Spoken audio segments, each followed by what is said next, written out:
जो मुख्य निर्वाचन आयुक्त ज्ञानेश कुमार उन्होंने ये कहा है कि राहुल गांधी को या तो हल्फनामा देना होगा या अध्यक्ष से माफी मांगनी होगी, तीसरा कोई विकल्प नहीं है। ज्ञानेश कुमार जी को मुझे उनको ध्यान दिलाना पड़ रहा है कि राहुल गांधी से तो आप हलफनामा मांग रहे हैं, अनुराग ठाकुर से कब हलफनामा मांगेंगे?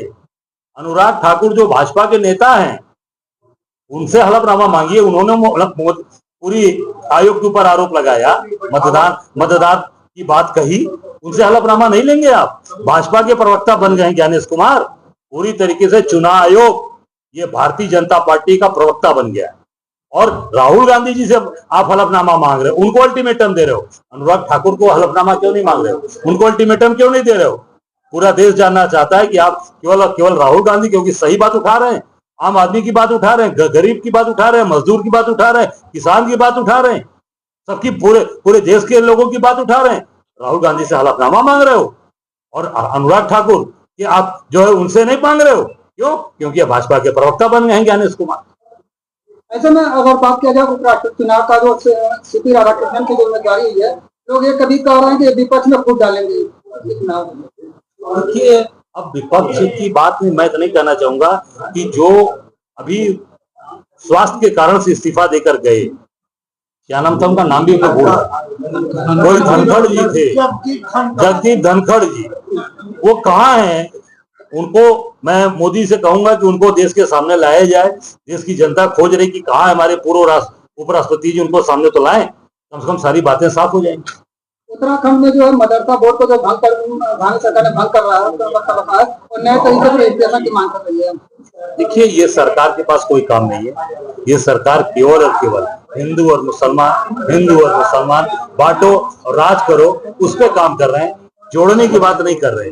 कितने कल कारखाने लगेंगे उत्तराखंड में, कितने गाजीपुर में कल कारखाने लगे? यहाँ पर बड़ी बड़ी बात करने वाले लोग, केंद्र की सरकार में बैठे हुए लोग, मंत्री लोग, कितने कारखाने लगे गाजीपुर में? गाजीपुर के कितने लोगों को रोजगार मिला? जो कारखाने थे वो भी बंद हो गए।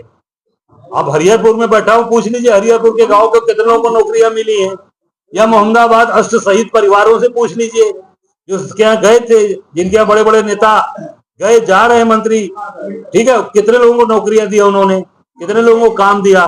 जो मैं तो यहाँ तक सुना कि जिनको नौकरी में रखवाए थे वो हटे, तो उसके बाद उनको हटा दिया गया, बेचारे घर आ गए। इन दिनों पूजा पाल का मामला बहुत ही सुर्खियों में चल रहा है और दूसरी शादी जो बात आ रही है वो कर रहा है, उनका ये कहना है कि जो उन्हें गलत तरीके से उनकी दूसरी शादी कराई गई थी। अब मुझे व्यक्तिगत मामले में किसी के बारे में कुछ नहीं बोलना, टिप्पणी करनी है।